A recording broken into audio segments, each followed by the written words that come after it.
Hola, hola, bienvenidos, bienvenidas a este vivo.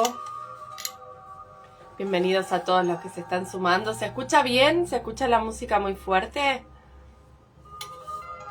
Bienvenidos a este capítulo número 2 de Escuchando Historias. La idea de este vivo es un poco acercar testimonios de historias de personas comunes que han transformado su vida, que han incorporado el aprendizaje a través del dolor, a través de transitar diferentes situaciones difíciles.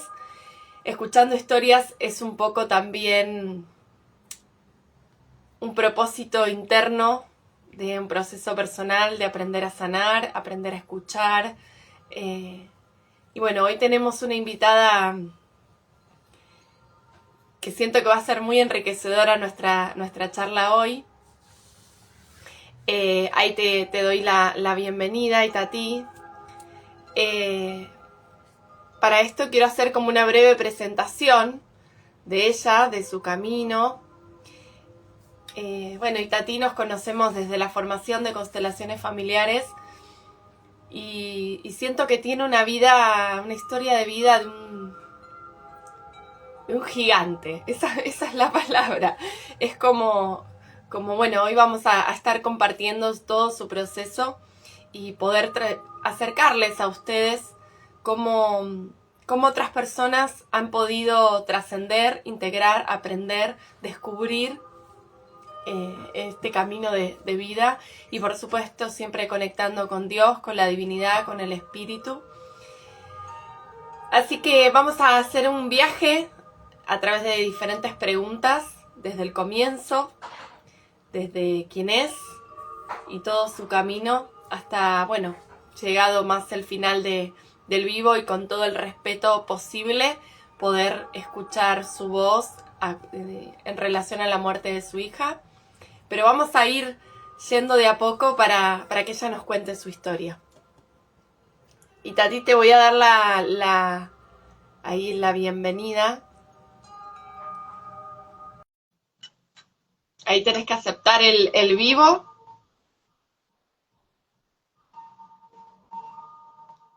Ahí mientras se va sumando, ahí estamos. Hola, hola, bienvenida. Te vemos los ojos nada más, te vemos ahí poquito la cara. Ahí sí que es como a alejarte un poquito para que te veas un poquito más. Sí, porque tenía la compu, pero no sé, no la sé usar bien. Ah, igual ¿Qué va a hacer? te vemos los Bueno, ojos. igual es metafórico. Perfecto. Sí, Bueno, estaba ahí dándote una bienvenida para que vayamos haciendo una línea de tiempo y nos cuentes tu historia. Siento que es una historia de resiliencia, un poco es el nombre de este video, de este vivo, de lo que significa, ¿no? La resiliencia, el aprender, el sostenernos, el trabajar con el aprendizaje y con situaciones tan complejas y tan difíciles.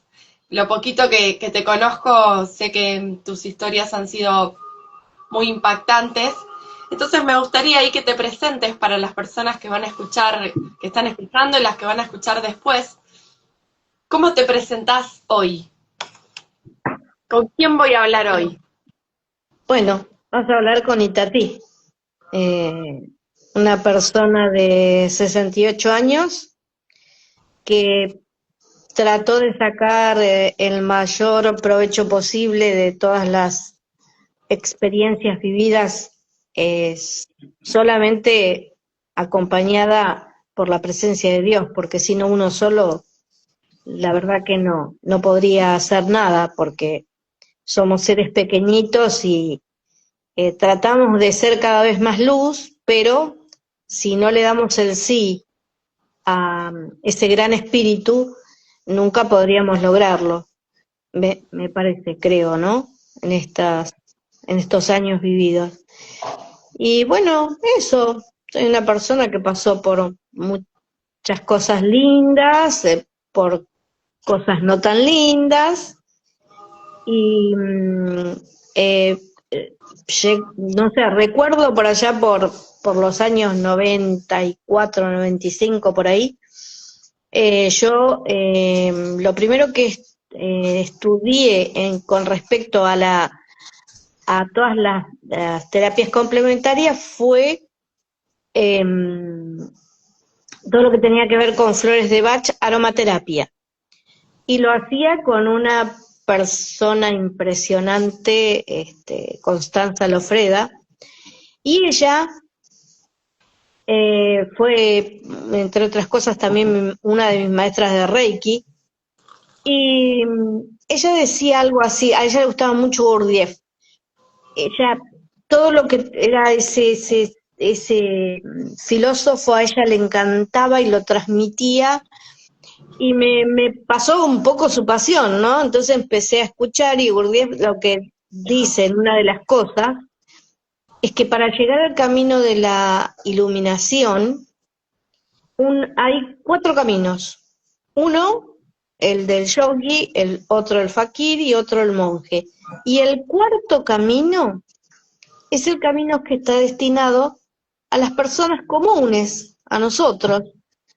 Y él habla no de un proceso de formación profesional, personal o crecimiento personal. Él habla que cada situación que uno pasa en la vida, lo que debe tratar de hacer es que lo transforme. Entonces, en esa transformación, cada vez tenemos más capacidad para asimilar lo que nos va pasando. Un poco esto y como esto que vos me decís, ¿con quién vamos a hablar hoy o presentate? Hay un cuento sufí, precisamente de Gurdjieff, que dice que había un maestro que vivía en las montañas y era una persona muy sabia, todo el mundo iba, le consultaba, le preguntaba cosas, el maestro le decía, mirá esto, mirá aquello, y les iba bien. Entonces un día pasa un vendedor, un viajante, y él tenía él quería consultarle por algún negocio que él tenía sobre las telas que tenía, cómo hacerlo. Entonces va a la casa de este maestro, entra a la casa, lo hace entrar a la casa, lo hace sentar en unos almohadones que el maestro tenía en el piso, y entonces le dice, maestro, mira, yo tengo ese inconveniente con mis telas, todo, bueno. Y el maestro le da una probable solución a esto que él le planteaba. Bueno, pasó el tiempo, el viajante vuelve a pasar por ese pueblo a los 2 o 3 años y se acuerda del maestro y dice, lo voy a ir a ver porque me fue tan bien que le voy a ir a agradecer todo lo que él hizo por mí. Entonces va nuevamente, el maestro lo hace pasar y lo hace sentar en uno de los almohadones. Entonces el viajante le dice, maestro, le quiero preguntar algo. Usted que es tan sabio con tantas cosas, ¿por qué vive de esta manera? Entonces el maestro le dice, ¿de qué manera? Y no tiene nada, no tiene muebles, tiene solamente estos almohadones en el piso. Entonces el maestro le dice, ¿en tu auto qué llevas? Nada, lo indispensable, lo que voy a vender. Y entonces le dice, porque yo estoy de paso, le dice el viajante. Entonces el maestro lo mira y le dice, yo también. Entonces, eso es lo que yo quiero ser hoy, estar de paso y tratar de poder acompañar a toda persona que quiera ser acompañada y que yo de alguna forma pueda brindarle algo. Hermoso, hermoso ahí tu presentación y tu cuento, Sufí, me encantó. Quisiera que comencemos por la raíz, por los comienzos. Hay algo que siempre contás, que es bueno una situación que te ha tocado experimentar de niña, de enfrentar a tu padre, incluso con arma y todo. y bueno, y crecer en un sistema familiar disfuncional. Y bueno, arrancar un poco por ahí, para que con todo el respeto podamos llegar a este proceso que es muy reciente y que estás en proceso también de comprensión, que es la muerte de Lucy. Me gustaría, ¿cómo fue crecer en un entorno tan desafiante y cómo fue esa primera infancia tuya? Bueno, yo no me daba cuenta que era desafiante, porque para mí era común todos los días, comíamos sentados a la mesa. Mi papá comía siempre de un lado el cuchillo, del otro lado el revólver, y eso para mí era natural. Yo no sabía que había otra cosa, porque nada, yo tendría 6, 7 años cuando tengo ese recuerdo. Entonces, eso ya de por sí generaba una violencia a la que yo estaba acostumbrada. No, no, para mí era algo natural. Sí, me fui dando cuenta en algunos momentos que esa violencia ya traspasaba muchos límites a la hora de decir, bueno, acá no come nadie, todo el mundo a dormir y nosotros tenemos que ir a acostarnos, porque mi papá decía eso, mi mamá asentía o no sé, tampoco ella seguramente podía sacar otra situación de su vida porque ella también estaba acostumbrada a eso.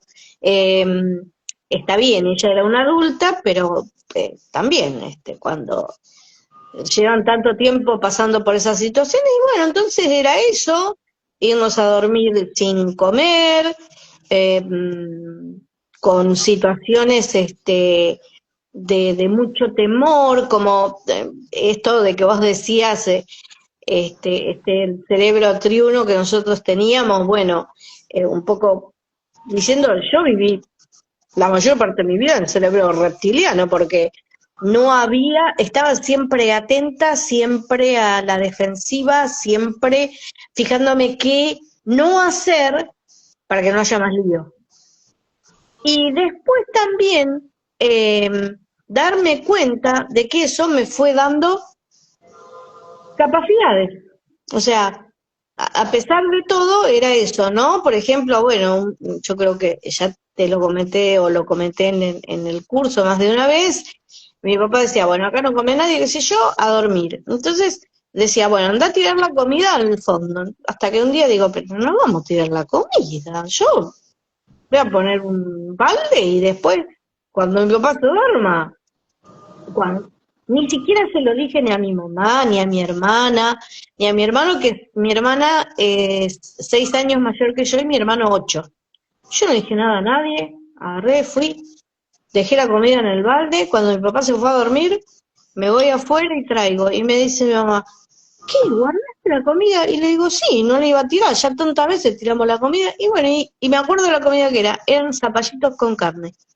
Y ¿sabes qué? Eso me hizo, de alguna manera, esa noche, yo recuerdo esa sensación tan viva, me hizo sentir bien.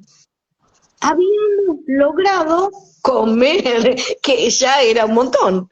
Y bueno, y eso trajo aparejado muchas otras situaciones que ya ahora es como que volver a repetirlas, y pasó esto y pasó aquello.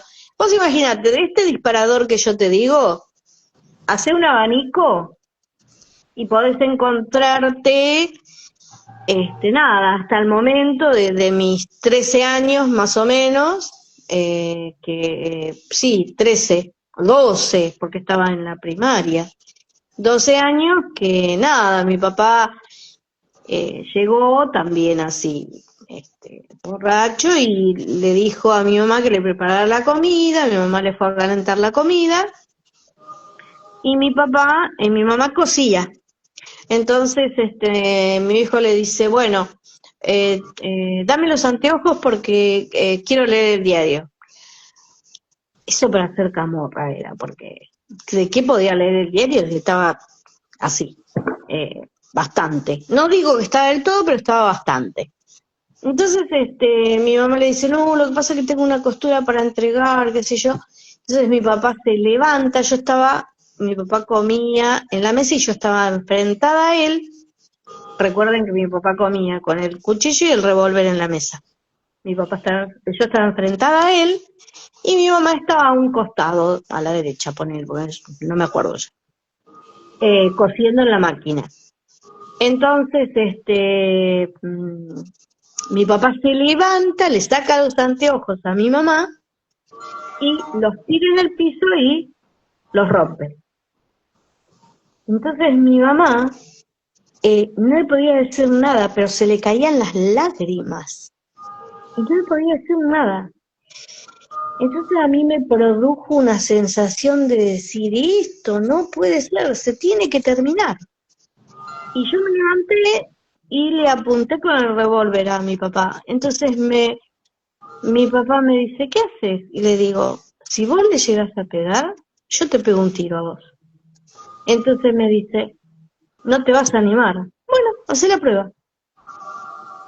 Entonces él bajó la cabeza y le digo, ¿viste? Hubo una palabra irreproducible que le dije. Pero esas cosas pusieron límites. Después nunca más mi papá le pegó a mi mamá. Y bueno, la vida continuó así como, qué sé yo, a los 11 años, mi papá había tomado, le había pegado a mi vieja. Entonces mi hermano me consolaba y me decía, no llores, no llores. ¿Sabes qué vamos a hacer? Voy a buscar junto con Eva, mi hermana, una casa y nos vamos a ir a vivir los 4. Mamá, vos, Eva y yo. Y yo, bueno, sí, yo quiero. Y mi hermano y mi hermana buscaron la casa. Mi hermano era muy jovencito, porque si yo tenía 10, mi hermano tenía 18. 19, ponele. Encontraron una casa y vinieron y dice, ¿sabes? Ya está, dice, tenemos la casa, qué sé yo, para ir, le vamos a decir a mamá. Y le dijimos a mi mamá. Y mi mamá dijo, pero yo no puedo dejar a tu padre. Vayan ustedes. Y eso era tan violento, fue tan violento como un arma.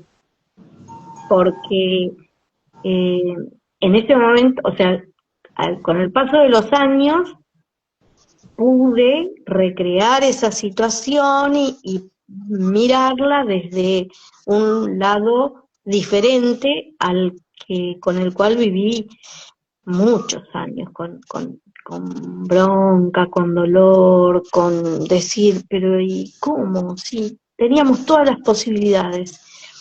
Bueno, después entendés, las constelaciones me dieron esa mirada, que todo lo que sucede es lo justo y perfecto para llegar al lugar en el que hoy estamos. Así.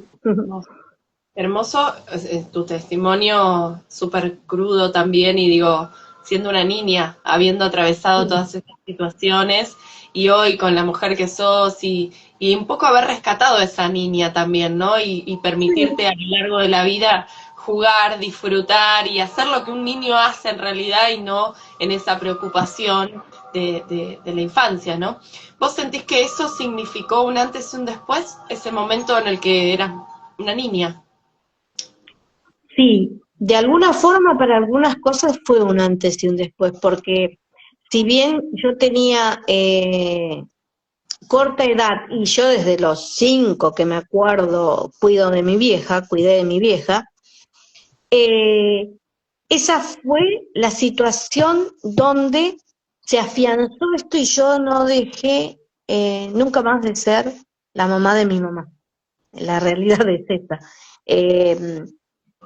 A mí me parecía que en ese momento era lo que correspondía, lo que estaba bien, pero sí, a pesar de que yo venía acostumbrada a tener injerencias en la familia y todo, y lo que con los años yo después pensaba era esto: puede ser que teniendo yo 6 años menor que mi hermana y 8 años menor que mi hermano, siempre las situaciones más dolorosas, eh, con la familia y con mi mamá y después con mi hermano y con mi hermana, las como que las tuve que vivir yo. Entonces esto también te hace reflexionar y decir, para algo debe ser todo eso. No, no sé, por ahí no. A veces yo le decía, ay, mira, Dios, yo soy tan bruta que no me doy cuenta. Por favor, dame alguna señal y decime por dónde, porque a veces era mucho la carga emocional, y si bien uno se acostumbra, porque lamentablemente es así, se acostumbra a eso, eh, trata de zafar con esto, con aquello, con lo otro, pero cuando sos peque no te queda otra situación más que eh, aceptar lo que va pasando. Eh, Porque si no, o sea, era eso o irme de casa. No había muchas situaciones. Y nosotros familia cerca no teníamos, mi abuela vivía en Lanús, yo a mi abuela la veía 2 veces al año, una cosa así. Y bueno, igual nunca se me ocurrió irme. No, nunca se me ocurrió irme. Em, y me acostumbré a eso. Yo creo que desde re peque entendí, ¿hay que hacer esto? Pues yo no pensaba si quería o no hacerlo. Había que hacer. Y bueno, tan mal no me fue igual. No, claro, ahí quiero que avancemos un poco en la línea de tiempo, un poco con estas situaciones de la infancia que te construyen de alguna manera en estas heridas que a lo largo del tiempo se fueron subsanando o abrazando, comprendiendo, integrando de otra manera. Y bueno, quería que lleguemos ahí al camino con el catequesis, que fuiste docente, que brindaste catequesis mucho tiempo y que eso te permitió tener un contacto con Dios y de alguna manera como una guía, ¿no? Como si fuese una fuerza que te impulsaba a seguir con semejante historia de pequeña y bueno, y todo lo que eso fue trayendo también. Si querés contarnos algo de tu camino con el catequesis. Sí, la catequesis fue bellísimo, hermoso. Tan bello que capaz que él no se acuerda, pero yo le di catequesis a mi nieto. Eh, y estar con los peques desde la mirada de, de la compasión, de la adoración, del aceptamiento, todas esas situaciones con los peques es de una energía absolutamente maravillosa, porque es como, ellos decían, pero ¿y cómo vemos a Dios en todos los días? Claro, entonces vos te tenías que armar de situaciones, decirle, bueno, ¿sabes dónde está Dios? Dios está cuando vos te levantás y tu mamá te dice, bueno, ponete las zapatillas, vestite para ir al cole, y si vos decís, no, no quiero, un puñito, eso, ahí no está Dios. Dios está cuando vos, eso no quiere decir que algún día no lo puedas hacer, pero lo mejor es hacer, porque si no, viste, quedaba esto de que, a ver, Dios, o sea, vos sos bueno y no te pasa nada mal, nada que no sea, no, no es así. Te van a pasar muchas cosas, pero, y después una de las cosas re lindas que pasó con la catequesis, que yo lo hacíamos junto con Raúl, Raúl es mi marido. Eh, entonces, yo le digo mi compañero de pieza de hace muchos años. Eh, entonces, eso también a nosotros nos gratificó, y haber llegado a esta etapa también tiene que ver con que Dios a mí me dio un compañero que pudo integrar todo el dolor que yo traía y convertirlo en amor, porque yo traía mucho dolor, pero él supo esperarme, supo ser humilde, supo reconstruirme, supo darme el empujón para decir, sí, hacé, bueno, seguí, hacelo. Porque él siempre decía, Raúl, yo quiero hacer tal cosa, y hacelo, si vos querés, me decía. Y todas estas cosas creo que nos daba también la catequesis. en la catequesis también, no solo estuvimos Raúl y yo, sino que participaron mis hijas también de las catequesis, y ellas estaban dando apoyo, que era, se encargaban de los peques. Nosotros dábamos también catequesis de confirmación a los adultos, entonces los adultos muchas veces venían con sus hijitos. Entonces mis hijas se encargaban de darle apoyo, de estar con los chicos, ellas y otros chicos más, ¿no? Esas cosas fueron, pero para mí maravillosas, porque Dios me dio la posibilidad de darme cuenta que la familia pasaba por otros lados, que no era solamente el estar juntos acá en casa, comer y todo eso. La verdad fue algo realmente muy, muy lindo, muy lindo. Incluso acercarle la palabra de Dios a niños repara un poco a tu propia niña también, ¿no? Creo que todo es Totalmente. perfecto y no hay error ahí.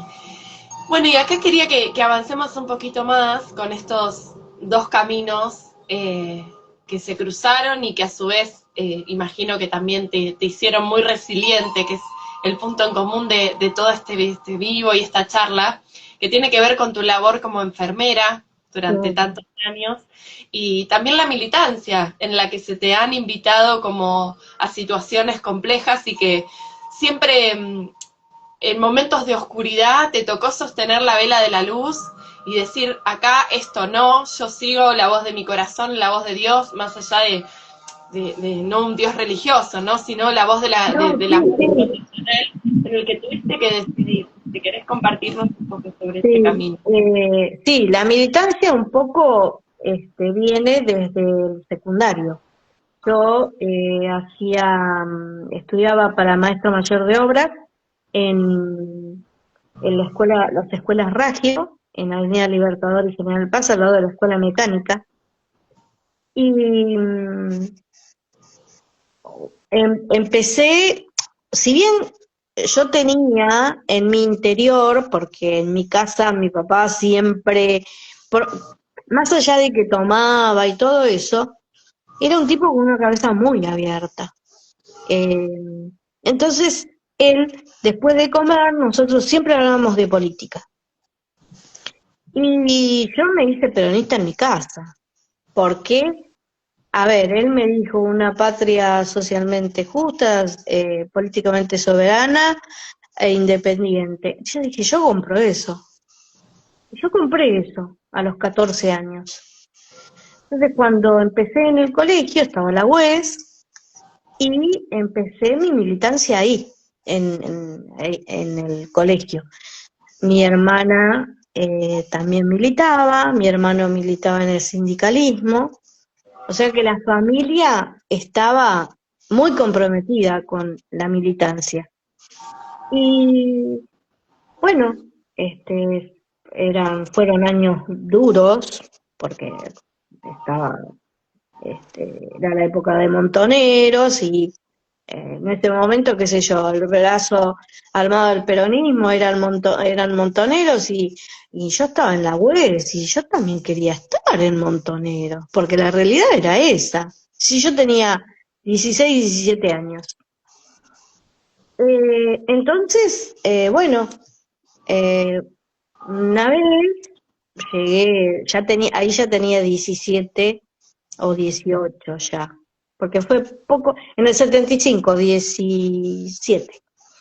Eh, Llego a la unidad básica donde militábamos, donde estábamos, que básicamente militaba mi hermana con mi cuñado, y a mí me dejaban de vez en cuando, porque yo era bastante chica, iba al colegio, entonces no me dejaban ir muchas veces. Pero todas las veces que yo podía, me escapaba y iba.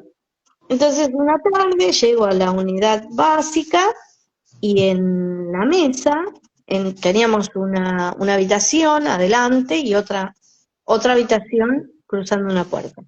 En la habitación que cruzaba la puerta era como una cocina donde se tomaba mate y había una mesa. Y era una mesa bastante grande, como, sí, una mesa grande era, larga. Y yo entro Llego a la unidad básica, había unos compañeros adelante, voy a esa habitación y me encuentro con la mesa llena de armas. Me encuentro con la mesa llena de armas y digo, Encuentro con las armas.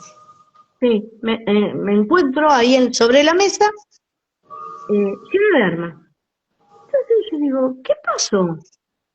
Y entonces otro compañero me dice, eh, compañera, acá hay una decisión que tomar.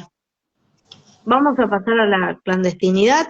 Por más que nosotros éramos parte de la juventud peronista, no era que éramos montoneros. Eh, Participamos en las marchas al lado de Montonero, pero no, o por lo menos yo, no estaba directamente. eh, entonces dice, hay que tomar una decisión. Eh, Agarras un arma y pasamos a la clandestinidad. Entonces yo le dije, pero yo no quiero eso. Yo quiero hacer un país diferente, pero no a través de las armas. Bueno, compañera, pero ahora es la única manera. Bueno, no, entonces eso no es para mí. No, yo no quiero eso. Y fue la última vez que fui ahí a la unidad básica. Muchos compañeros, éramos 200, más o menos, y de lo que yo supe, quedan 16 compañeros. Todos los demás están desaparecidos. Fue una época muy dura, muy dura, muy dura. Por otro lado, yo tenía como una militancia social, no tanto política, pero sí muy social, con otro amigo, y en el que estábamos, Raúl y yo, después ya cuando lo conocí a Raúl, qué sé yo, teníamos una militancia social muy activa. Trabajábamos en un comedor, era la idea de un taller escuela, bueno, una cantidad de cosas. Y eso también, yo tuve mi compañero de vida con el que también compartí esos momentos, ¿no? Hasta que también me di cuenta, digo, era o la militancia o la familia. Yo siempre ahora me estoy dando cuenta, ¿no? Siempre tuve que tener esas elecciones drásticas. Claro, porque militar llevaba mucho tiempo. Y yo ya tenía a mi primera hija, a Jime. Y entonces, en un momento determinado, yo le dije a mi amigo, a Víctor, le digo, Víctor, ¿sabes qué? Yo no puedo seguir con esto. No, pero ¿por qué? Pará, no te... Pero fíjate, ¿sabes lo que pasa, Víctor? Jime tiene 5. Yo quiero estar con Jime también, y quiero estar con Raúl, y yo tampoco la quiero llevar a Jimena a que ella tenga que vivir experiencias porque yo quiero eso. No quiero que el día de mañana ella quiera hacer eso. Hoy Jimena es ayuda en una olla popular. Así que se ve que algo le quedó, pobre de eso, con la madre y el padre que tenía.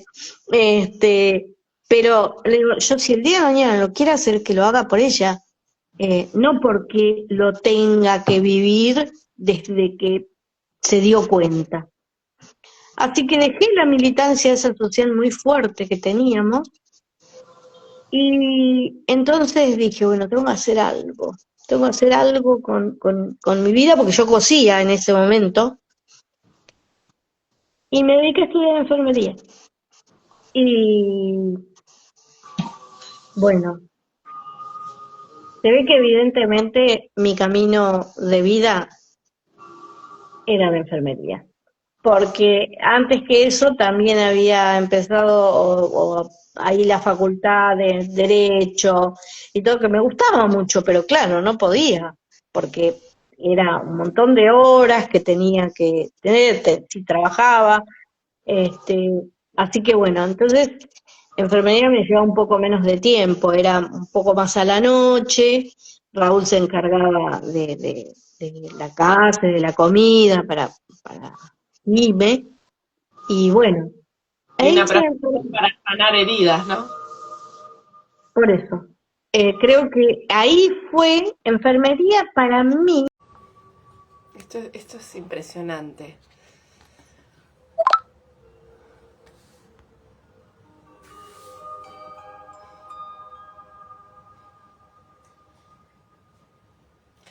Hola, hola, bienvenidos.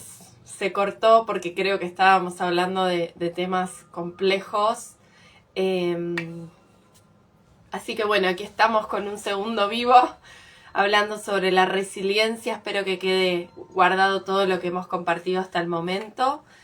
Me parece que tiene que ver con lo que estábamos hablando, que involucra. Que bueno, vamos a intentar volver a conectarnos.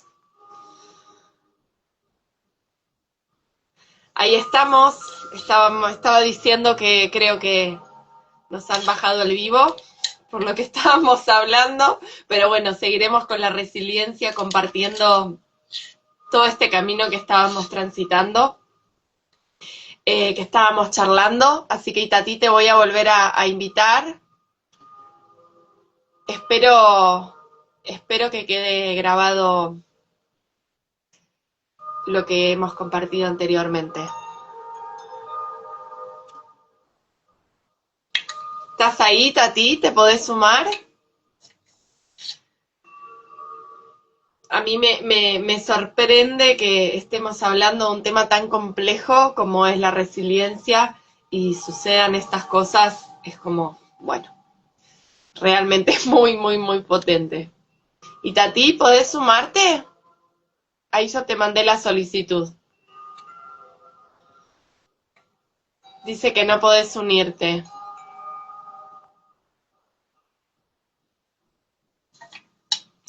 Ojalá que puedas sumarte. Estuvimos compartiendo recientemente con Itatí, hablando bueno, de lo que es vivir en un sistema familiar complejo. Luego, eh, ahí vemos la compu, Itatí. Tendrías que dar vuelta al celu para que te podamos ver.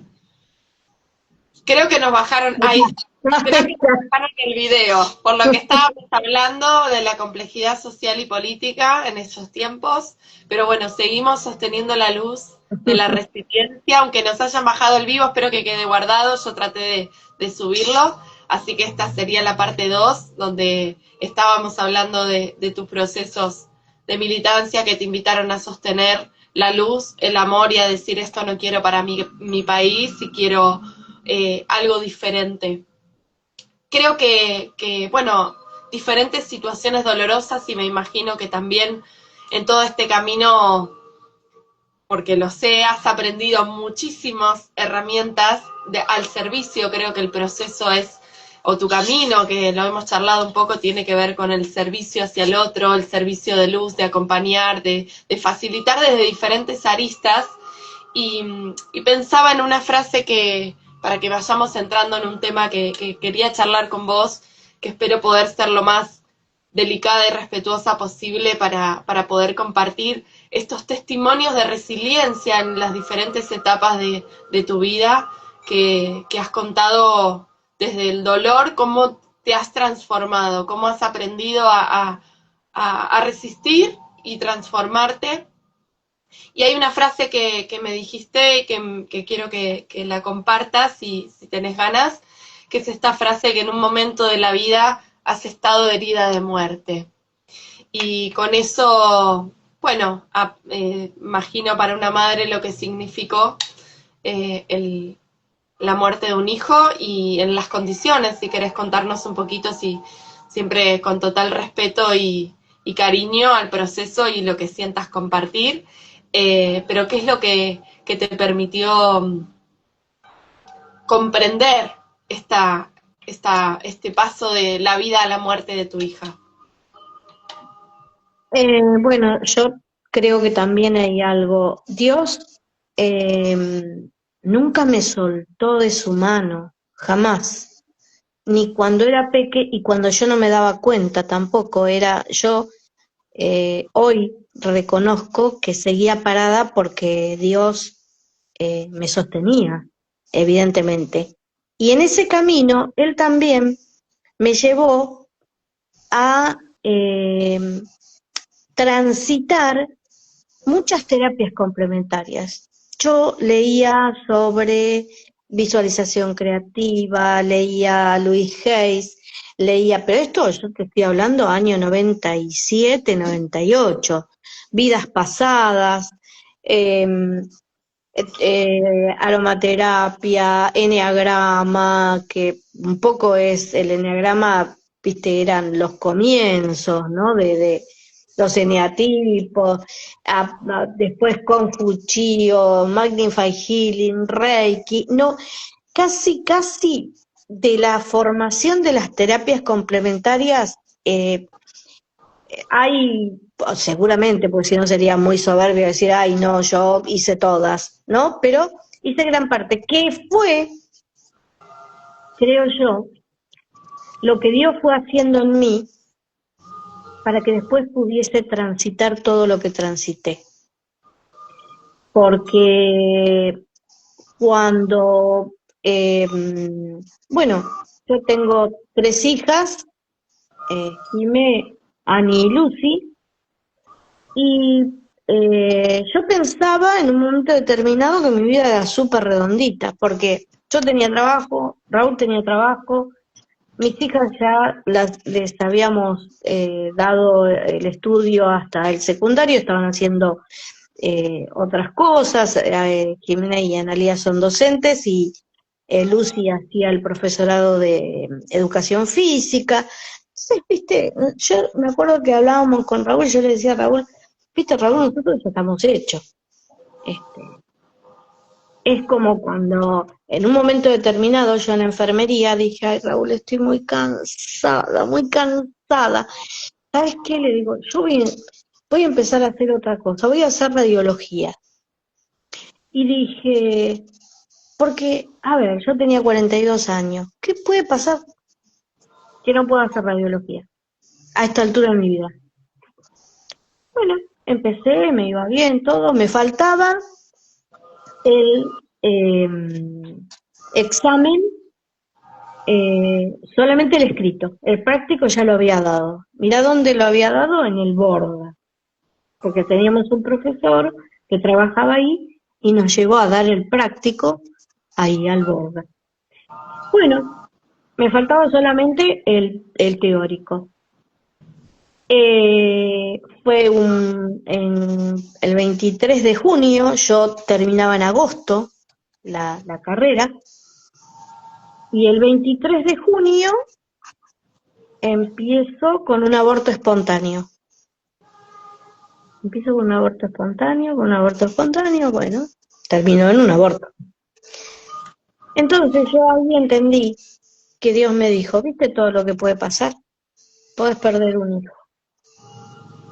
Y ahí fue otro, viste, un cimbronazo fuerte de nuevo. Así que dejé radiología, no terminé radiología, y Lucy tenía en ese momento 10 años, Ani tenía 12 y Jimena tenía 18, cuando yo estaba embarazada. Bueno, perdí el bebé, qué sé yo, y siempre apostábamos, y yo apostaba a hacerles entender que había algo más que esta vida que teníamos, que era la mesa, la heladera, la cocina, que había algo más que eso.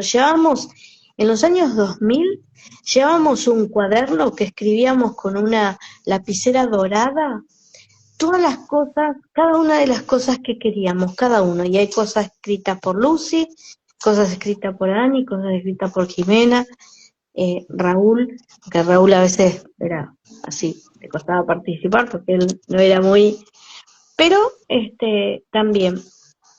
Entonces, todas esas cosas creo que me fueron formando para entender después que todo lo que pasó con Lucy, y esto que yo te digo, herida de muerte, porque yo me sentí así, ese 2 de agosto, hace muy poquito, fue 2 de agosto, Lucy se suicidó en una casa que teníamos en Tigre, que la habíamos obtenido por un del Estado, un plan del Estado, que era el Procrear. Obtuvimos esa casa con Raúl, Y cuando Lucy estuvo 10 años casi de novia con un chico que aparentemente era con el que se iba a casar, con el que iba a estar, no sé, el tiempo que quisiera, bueno, no sé, digo por las cosas que ella decía, ¿no? Un día se pelearon, Daniel y ella se pelearon, y, y ella al año estaba saliendo con Dami. Y pasó un poquito más de un año y se casaron. Y cuando se casaron, ellos se iban a ir a alquilar. Entonces, hablamos con Raúl y decía, pero se van a ir a alquilar, pero sí está la casa de Tigre, porque nosotros no habíamos podido ir a la casa de Tigre porque mi mamá no quería dejar su casa. Y la verdad que yo no quería dejarla a ella como un poco a cargo de mis hijas, porque mi mamá ya tenía 95 años. Si bien no estaba mal, tenía cosas de una mujer de 95 años. Bueno, no quiso ella, entonces yo le digo a Raúl, hablamos con Raúl, qué sé yo, y yo le decía, y bueno, digámosle a Lucy, démosle la casa a Lucy. Si total, nosotros no vamos a ir. Ellos, ¿para qué van a ir a alquilar si está esa casa ahí? Eh, entonces me dice Raúl, sí, sí, hagamos eso, qué sé yo. Bueno, le dijimos a las chicas, Jimena tiene su casa, Analía tiene su casa, y entonces dijimos, bueno, que se vaya Lucy a vivir a Tigre. Y se fue a vivir un año Lucy. Lucy era una personita que a ella siempre le costó, no sé cómo decir, o sea, siempre estuvo en el límite con la muerte. Por empezar, eso después me di cuenta, ¿no? Ella cuando nació con una circular de cordón. Y después tenía problemas bronquiales. Entonces, este, siempre estaba ella ahí con sus ataques de bronquios, que era, hasta el año no tuvo nada. Después del año le empezaron estas situaciones de bronquiolitis que tenía y broncoespasmos después. Eh, entonces, como tenía estas situaciones, eh, siempre estamos como ahí al borde, habíamos tenido que traer un tubo de oxígeno, porque ella necesitaba, y para no ir y venir al hospital, porque era bastante agresivo el hospital, estar allá y todo lo demás, yo sabía lo que había que hacer. Entonces, cuando ya veía que no podía manejar más la situación, bueno, entonces íbamos al hospital. Pero eran pocas veces, porque si no le empezaba a hacer el oxígeno y ellos salían. Hacíamos tratamientos con homeópatas, hacíamos tratamiento, íbamos a una terapia familiar psicológica, o sea, siempre tuvimos que armar algo diferente para que Lucy pudiese tener una continuidad de su vida, porque como que nosotros solos y ella no podíamos, o sea, no entendía. Entonces yo le decía a Raúl, mirá, si Lucy tiene un espasmo y esto y aquello, lo otro, es un emergente de esta situación familiar, hagamos algo. Y bueno, empezábamos, era chiquitita, 7, 8 años más o menos, y empezamos a ir a terapia familiar, íbamos todos, o sea, hablábamos con la psicóloga, hablaba con todo y después hablaba con ella en particular. Y Lucy siempre fue también una personita muy determinante, porque un día la psicóloga me dice, mirá, mamá, esto ya está, la verdad que ella está bien, digamos, tiene situaciones que las tiene que resolver con ustedes, pero no hay nada más que ¿para qué vamos a seguir? Todavía ella tiene poca edad, qué sé yo. Bueno, hasta acá llegó la terapia. La licenciada Ana Pi. Yo ella le comunica a Lucy, y yo también hablo con Lucy. Entonces dice, ¿ella quién es para decidir si yo estoy o no en condiciones de seguir yendo a la consulta? Chiquita. Y le digo, pero Lucy, no, dice, no voy a hablar con ella porque yo siento la necesidad de seguir yendo. Bueno, Lucy, y bueno, habló con la terapeuta y la terapeuta le dijo que sí, y siguió yendo un tiempo, hasta que un día ella dijo, me parece que ya no necesito ir más. Entonces, esa determinación que tenía Lucy siendo tan peque, siempre la tuvo en su vida. Pero siempre estuvo, era una, como yo hoy, como que recuerdo así, como una borderline, ¿viste? Ella tenía o laburaba un montón porque era re trabajadora. Ella empezó vendiendo cosméticos a los 14 años. A los 18 entró en el hospital porque el papá le consiguió el puesto a través de una persona conocida del sindicato, y ella entró a trabajar al hospital Eva Perón a los 18 años. Terminó el colegio en diciembre y en febrero ella estaba trabajando en el hospital. Y no paró más de trabajar. Y después ella hacía, en ese interín, que todavía no estaba trabajando en el hospital, ella había estudiado inglés, así que trabajaba para para una persona que hacía filatelia, y ella le pasaba los presupuestos, le subía a internet, mejor dicho, los presupuestos de las estampillas en inglés. Altamente trabajadora, muy trabajadora, igual que Jime y que Ani, la verdad, es tremendo eso. Pero Lucy, bueno, eso. Un comportamiento más border en determinadas situaciones sociales, decís. Como más complejo, la verdad. Claro, yo entiendo que, por ejemplo, ella era border porque también estaba como más vulnerable y sensibilizada, que yo nunca pude llegar, porque es el día de hoy que yo, por más que ella hacía terapia psicológica, que yo le decía, bueno, Lucy, ¿qué decir? ¿Por qué no te fijas? Iba y todo, pero que ella a veces, yo me acuerdo que a veces me decía, mami, ¿sabes qué? A veces yo siento que no pertenezco a esta familia. ¿Y por qué sentís eso, Lucy? No sé, dice, es algo que yo siento, le gustaba mucho leer, es algo que yo siento, dice, que no sé, que este no es mi lugar. Y yo, viste, traté de acompañarla y todo en ese espacio, pero era bastante difícil también, porque primero porque es difícil dejar de ser mamá y tener una mirada absolutamente objetiva y crítica hacia esa personita que es tu hijo. En todos los años que estuvimos juntas, yo traté de hacerlo. Eso quisiera, te interrumpo ahí, perdóname un cachito, quisiera como mamá, ¿qué te pasó a vos? ¿No? Acompañar, o qué te ayudó, digamos, a transitar el suicidio de Lucy, ¿cómo pudiste reencontrarte con vos?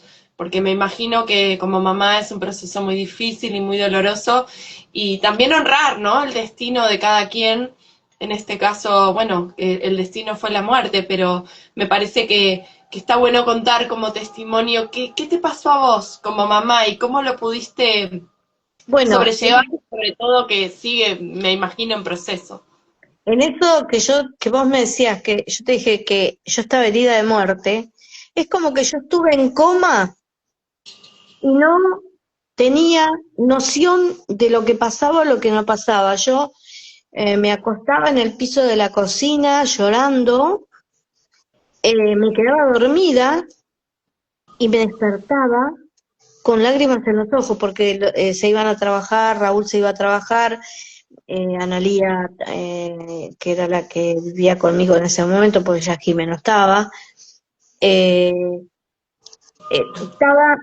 iba a trabajar también, y entonces yo acá me quedaba sola en casa. Y no sé cómo decirte, yo creo que la mayor parte del tiempo la pasé llorando tanto, tanto, tanto, tanto, que eso fue lavando la herida y eh, ahí es donde yo te digo que Dios me sostuvo todo el tiempo y yo no me daba cuenta, Mica.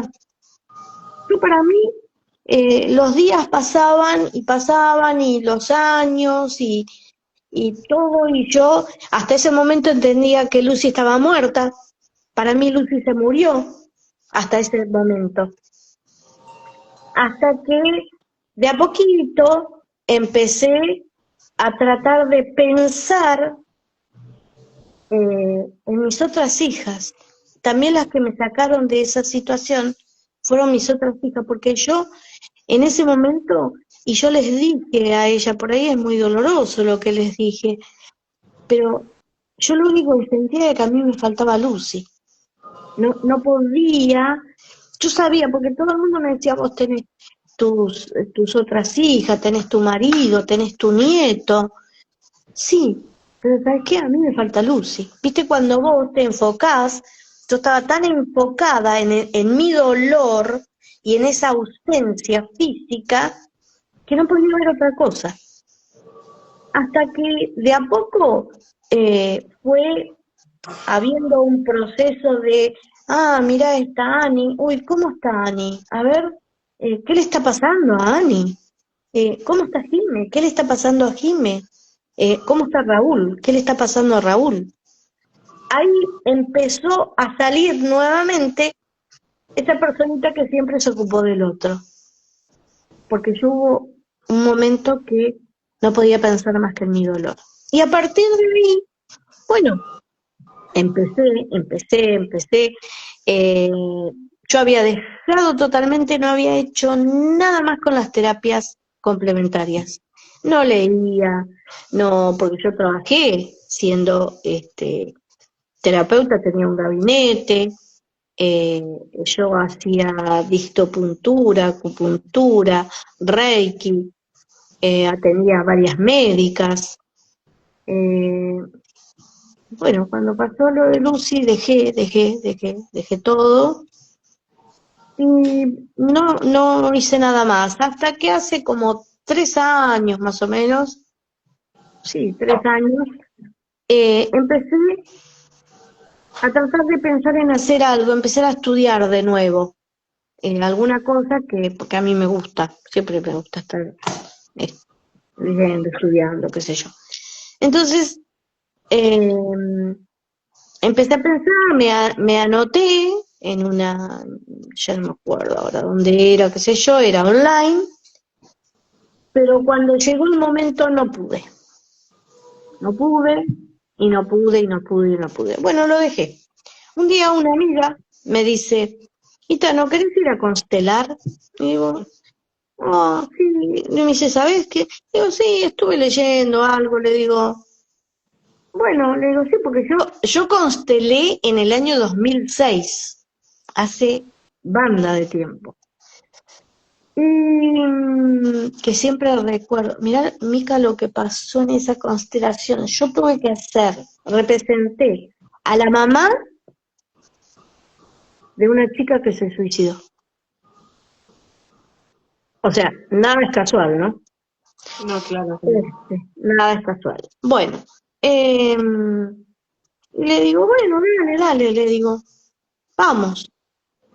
Y era en Ballester, en la casa de una chica Nati que hacía yoga, todo eso, y estaban Miri y Tony. Bueno, constelé ahí, me- fue un cimbronazo porque yo quería, porque mi gran pregunta era, ¿cómo está Lucy?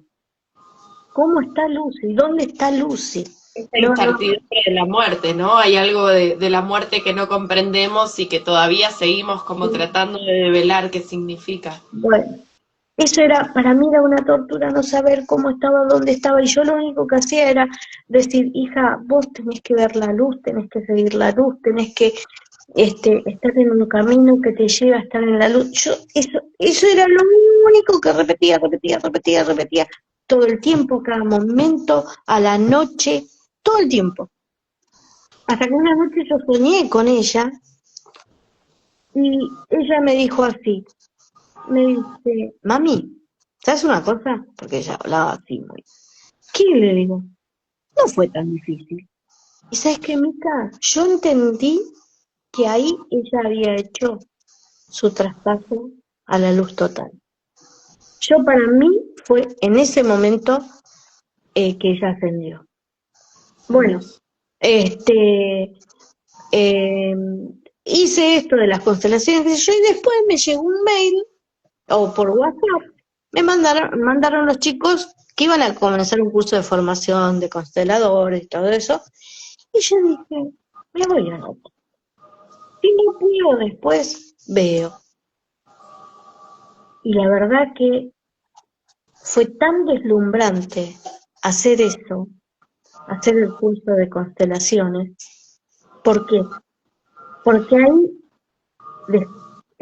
yo pude entender que la muerte no existe y que Dios siempre tiene preparado un plan mayor para uno. Pero yo no podía entender eso. Lo entendí con las constelaciones. Y hace poquito, cuando fue el aniversario de Lucy, el 2 de agosto, fui para prender una velita. Yo siempre prendo una velita así para que le ilumine el camino. Yo siempre pienso lo mismo.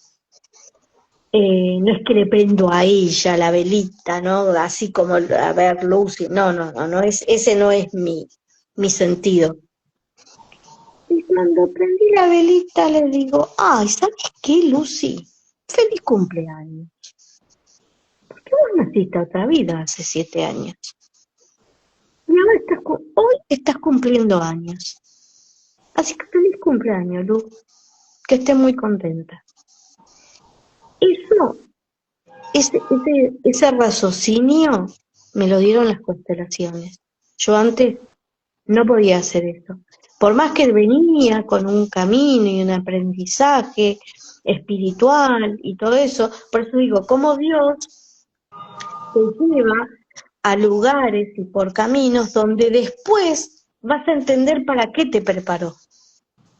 Porque esto es lo que yo siento, que Dios me preparó para esta situación que yo pasé, me prestó a mi Lucy por unos años, y yo entendí que este pasaje a otra vida de Lucy fue mi total y absoluto despertar espiritual.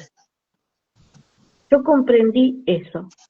Entonces, ante eso, ya no hay marcha atrás. Ya no temo nada. No, igual nunca fui de temerle así a la muerte, ¿no? Porque la verdad que no.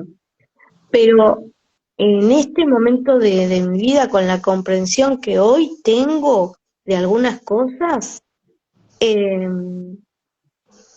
más, yo le digo a mis hijas, che, cuando yo no esté, tengo ahí una foto que saben que es la que a mí me gusta, pongan esa foto. Yo tengo una galería que tiene plantas, ¿viste? A mí me gustan las plantas, qué sé yo. Así que pongan la foto ahí, preparen unas empanadas, tomen una copa de vino y acuérdense de mí. Eso quiero yo, para cuando ya no esté físicamente en este lugar. Entonces, siempre, vos imaginate esto, yo estoy hablándolo y ¿sabes qué, Mica? Gracias a Dios, no tengo más que agradecerle a Dios. Yo no siento dolor, porque si no, no lo podría hablar. Porque hace muchos años, cuando recién pasó, yo no, miraba una foto de Lucy. No te digo que yo no la extraño, claro que la extraño. No es todo, ay, bueno, mirá, que... No, Claro que la extraño, extraño su aroma, extraño sus bracitos, ella era muy, muy delgadita, ¿viste? Extraño sus bracitos, eso que ella venía y decía, mami, mami, mami. Y todas esas cosas las extraño, pero también le agradezco a Dios esta nueva vida que yo puedo compartir con mis hijas, porque no es poco entender esto de que la muerte no existe y poder compartirlo con las otras chicas. Para mí es algo maravilloso que Dios pone en la vida de las personas. Eso. Qué maravilla todo este testimonio de resiliencia, esa es la palabra que se me viene, de sostener la luz con las diferentes y tan variadas experiencias y aún así hoy estás acá compartiendo tu testimonio de lo que es, ¿no? Resistir a la oscuridad y poner ahí siempre la vara del amor y en el desenlace que vos llamás un antes y un después, un despertar espiritual con el suicidio de tu hija. Me gustaría que para cerrar dieras un mensaje, algo que te gustaría transmitir a familias que han transitado por situaciones de suicidio o pérdidas de hijos o muertes tempranas y dolorosas. ¿Qué les dirías a esas familias en las que vos estuviste en ese lugar y hoy tenés esta conciencia de poder hablar del tema y de siempre poner a Dios en tus palabras, ¿no? Como hay una fuerza espiritual sosteniendo todo, incluso aquello que consideramos que es dolorosísimo o bueno, que insoportable, ¿no? ¿Qué les dirías a esas familias? Mira, yo en principio la verdad que no les diría nada, porque cada familia es eso, un sistema único e irrepetible. Nosotros, o yo, en principio pude hacerlo, después lo hacemos extensivo a la familia, pero lo único que, con todo el respeto que me merece eh, cada ser que, que no está en este plano físico, que no vemos, que no podemos tocar, con el que no podemos hablar o compartir un mate, eh, Dios, para mí la clave es que Dios no te abandona nunca, no te abandona nunca. Entonces yo, y Tati, esa persona chiquitita que tuvo esa experiencia y todo lo demás, no es nada. Es la fuerza y el proyecto y el proceso que Dios tiene para cada uno. Entonces, lo único que se me ocurre pensar es, aférrense. ¿Están enojados? Bueno, díganle, estoy enojada, me parece esto, me parece aquello, y Dios va a contestar, porque te va a contestar. Y en ese diálogo que uno pueda tener con Dios, un día te va a dar cuenta que en el trayecto ya no duele tanto. No sabe uno cómo pasó, porque no lo sabe, porque yo tampoco sé cómo pasó. Lo único que sé es esto, de que eh, uno está ahí y está con esa situación y es una bomba que te explota en la cara y no podés ver, no podés oír, no podés hacer nada porque es una situación extrema lo que te pasa. Pero en esas situaciones extremas hay algo, hay alguna cosa que te sostiene. Y a mí me parece que el único que te sostiene es eso, Dios. Así que no hay muchas fórmulas para decir, mirá, yo haría esto, yo haría aquello, porque cada sistema familiar tiene su característica. Así que nada, esto de Dios por encima de todo, y cuando te parece que ya no podés más, Dios mío, y rendirse ante esa situación. Dios mío, no puedo con esto, no puedo, es más doloroso que yo, es más grande, es más fuerte. No puedo, Dios mío. Por favor, te pido, ayúdame en esta porque no puedo. Eso, no hay Hermoso, mucho más. hermoso. Y te dejo una última pregunta que creo eh, que puede ser interesante. Acá hay un comentario, dice, Dios un día hace 21 años atrás iba a suicidarse mi hijo e iba a suicidarme. Mi hijo me vio, tenía 3 años y me dijo, no mamá, perdona a Dios, dejar de hacer pasar hambre a mis hijos, levantarme otro día para ir a buscar ese trabajo, conseguí, mis hijos nunca más tuvieron hambre. Bueno, ahí están compartiendo también un testimonio de intentos de suicidio. Muchas gracias por compartirlo y por también tener la valentía de decir, creo en Dios y que Dios me está asistiendo, Dios está acompañándome y hubo algo que te sostuvo para no hacerlo, así que te abrazamos ahí en eso que estás compartiendo, que también es muy doloroso. Y te dejo una pregunta, Itatí, abierta, quizás no tengas respuesta ahora, pero si tu vida fuera un libro, ¿qué nombre le pondrías? Eh, vivencias, Vivencia. vivencias. Porque sí, Hermoso. fueron esas vivencias. Vivencias eh, en busca de la luz podría ser. Vivencias en busca de la luz. Eso, vivencias en busca de la luz. Me encanta, porque repara un poco esta frase que dijiste, herida de muerte, ¿no? La Sí. polariza a vivencias que abrazan la luz, me encanta. Gracias, Itatí, por este espacio. Espero que haya quedado guardada la otra parte. Hicimos 2 partes porque medio que a Instagram no le gustó que nos metimos en política y social, viste que te bajen acá. Espero que no nos bajen y que te esté todo bien. Así que gracias por tu testimonio tan profundo y queda para largo porque tenés historias para contar maravillosas, hermoso. Yo lo compro, dicen, te compran el libro. Historias para contar maravillosas. Decirles a quienes están escuchando que bueno, pueden convocar a Itatí para cualquiera de las miles de millones de herramientas que tiene en su botiquín al servicio, porque si hay algo te etiqueta, digamos, es esto de estar al servicio del otro y la resiliencia. Me parece que esa palabra te hace más fuerte, ¿no? Haber estado en las situaciones tan dolorosas y tan oscuras te permitió de alguna manera sostener la luz y eso es ser una guerrera, así que para mí es un honor haberte entrevistado, haber compartido este ratito. Y bueno, a quienes tienen ganas, nos encontraremos en un próximo capítulo hablando de otras historias también, que la idea es el punto en común, cómo nos transformamos en situaciones que son dolorosas. Ojalá que tu testimonio le sirva a alguien que haya Ojalá, escuchado ojalá. y que le permita seguir con la vela de la luz. Gracias, Itatí, Mica, un placer. Mica, le agradezco a Dios que te haya puesto en mi camino, Mica. Gracias. Gracias.